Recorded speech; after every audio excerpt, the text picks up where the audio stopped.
This awesome custom order has so many layers to it.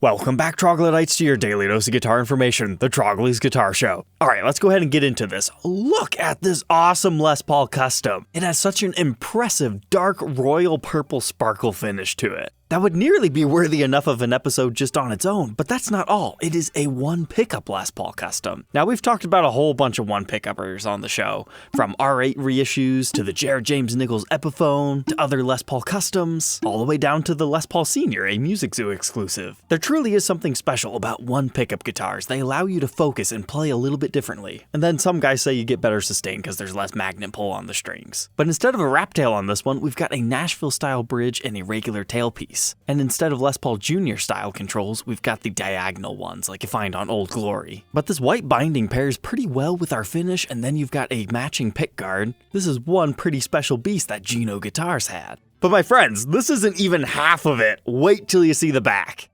Holy cow. It's a transparent green?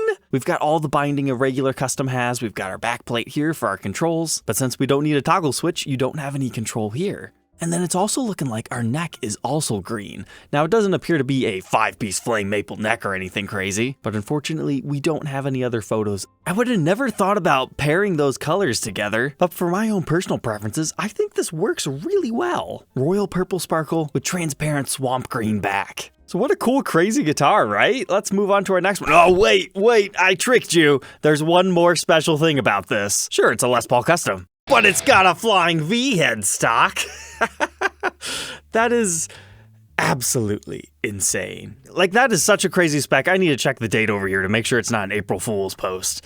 Nah, it was March 7th. Now, unfortunately, I couldn't find any other photos of this thing on their website, so I would assume it is sold, but it's such a shame that we can't see a full body shot. Although I guess if we really think about it, I've already documented a Les Paul with a Flying V headstock. It's basically a Marauder or an S1. So maybe it's not as crazy as I made it out to be, but technically those models aren't Les Pauls. They just have a vaguely similar shape. But this is definitely one of the first Flying V headstock Les Pauls that I've ever seen in recent history. But then you also have weird things like the Aldo Nova model that takes an Explorer headstock and throws it on a Les Paul. But you also have the Studio Custom XPL, which takes that and blings it out a little bit further. Had it not happened in the 80s, I'm not sure if I would have liked it. But if you're interested in more guitars that have headstocks they shouldn't have, maybe check out the Billy Gibbons SG. That was originally a Neiman Marcus exclusive. That's right, you heard me right. Neiman Marcus, you know, this store, where it's an SG with additional carving, a Texas backplate, and a big old 50s V headstock. And then if you want to go to Explorer territory, there's the Lizzie Hale that has a Firebird headstock on it. Or go back to the original Trini Lopez, basically a 335 with a Firebird's headstock. Or you could go absolutely mad and check out one of the old Zakk Wylde models like this SGV with the regular headstock. That thing's just a mess. It's a blending of all the guitars. And one last one.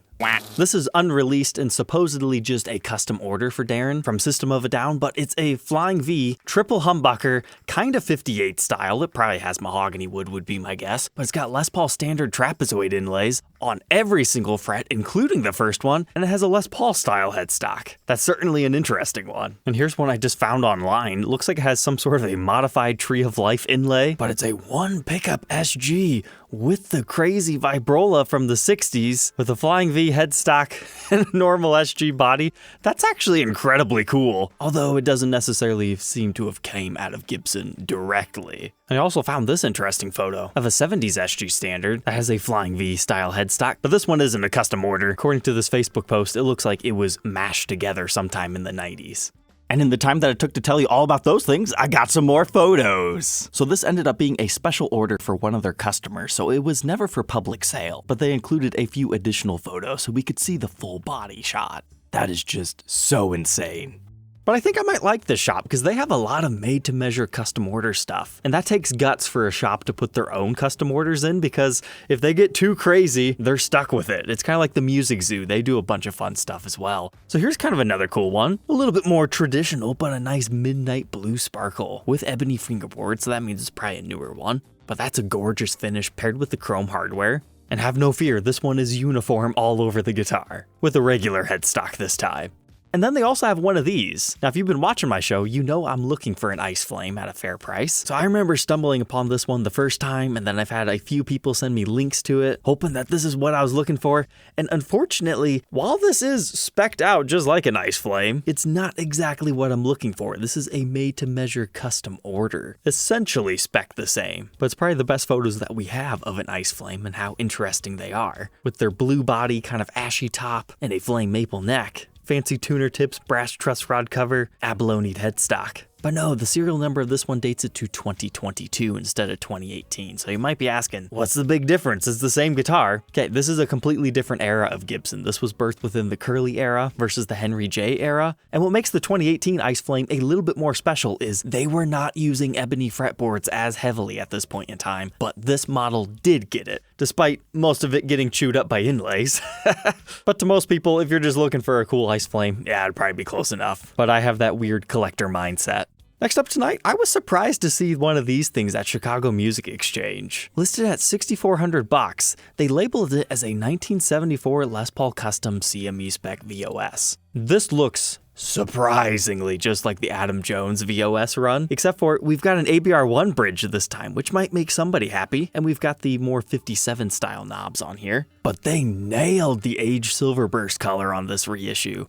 That is just phenomenal. Because if you look at that, we even have the 70s logo, so you know what these cheeky guys were doing. And I'm not surprised this thing sold incredibly fast. I think they had 2 of them in. But interesting choice for the Grover tuners. And there is a volute there, even though it's kind of disappearing. But oh, okay, now I remember. I thought 74 was weird, because when this was first listed, it actually said 1979 Les Paul Custom. Which made me think, are we actually doing that now? But no, it looks like they've since updated that. But that looks pretty good in that yellow case.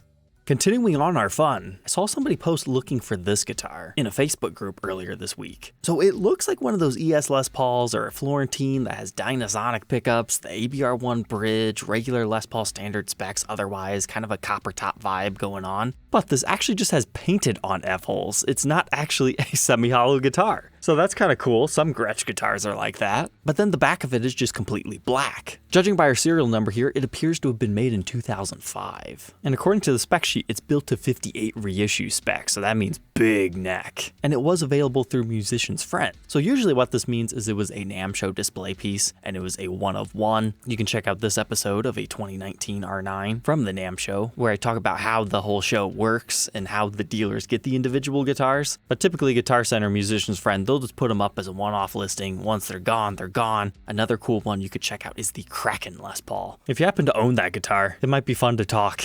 I kind of want to document that guitar. But our fun does not end there tonight. Look at this beautiful Les Paul reissue. It's got a great book-matched flame maple top, all the good reissue specs, kind of strange knobs, but everything's looking great. Going up the fretboard, we've got our trapezoid inlays, we got the binding, it's rosewood, headstock's looking okay, but now let's zoom out. Whoa, that's a tiny guitar. And I am impressed by the details. You know, you got those Axe Heaven guitars, which granted, some models look better than others, like we've had it on the Rocky Stratocaster review, and I was gifted a pretty cool gold top. Well as the Greenie review. But when I think tiny display guitar, this is what I'm really looking for, something extra high quality. I think it'd be interesting if Gibson offered high quality tiny guitars that are built of the same materials that are just runoffs maybe, rather than the kind of cheap product that they have now. I mean, I get it, $50 versus $400, but I think there is a market for these small things. There's actually a person over in Japan who makes these that are just immaculate looking, but unfortunately he does not sell them, he just makes them for his own fun. But I think that would be interesting to see Gibson get into the real toy guitar market. And then one last one for tonight. Do you remember when I documented the Moonless Night Les Paul? That was such a hunt, and I'm glad it ended. I got a fair price on it. I can add it to my collection, and I enjoy it. I think we've talked about this next guitar before, but now I view it as the opposite of the Moonless Night. Watchtower Guitars calls it the Milky Way, which, okay, we're still talking about space and whatnot. That's cool. But I would rename it like the Moonful Night, because it's just a giant moon. It's a slightly transparent white finish. I don't think these photos really do it justice.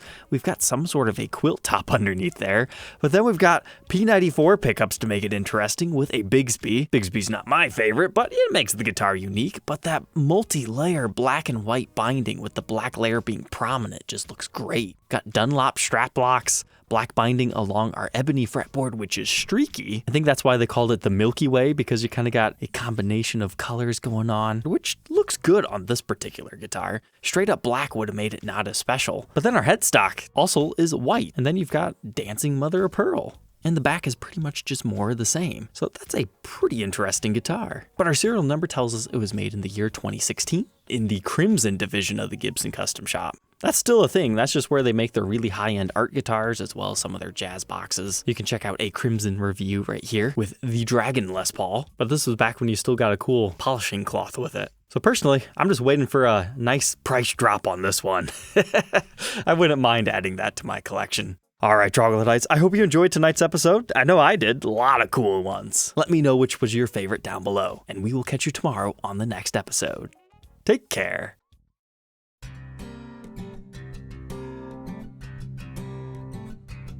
If you enjoyed tonight's episode, consider subscribing. I post videos like this every day, and you might even enjoy this next one.